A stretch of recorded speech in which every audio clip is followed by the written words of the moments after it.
ఇక ఇప్పటికే చాలా మంది ఆడోళ్ళు పెండ్లై పోరగాళ్ళు ఉన్నా కూడా కొందరైతే వాళ్ళని పట్టించుకోకుండా ఫేస్బుక్లో ఇన్స్టాగ్రామ్లో మునిగిపోతుంటారు. ఇక మొగడేమన్నంటే తిరిగి ఎదురు సమాధానాలు ఇస్తుంటారు. ఇక ఇప్పుడు వాళ్ళకి సపోర్ట్గా తెలంగాణ హైకోర్టు కూడా ఒక తీర్పునిచ్చిందటుల్లా.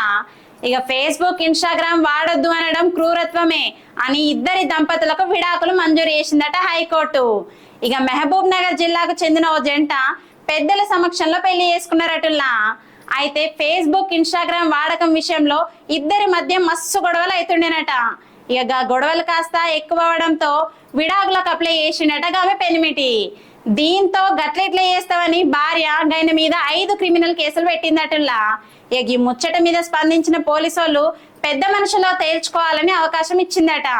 దీంతో కొంతమంది కుటుంబ పెద్దలు రాజీ చేయడంతో కొంతకాలం మళ్ళా కలిసి జీవించిరట.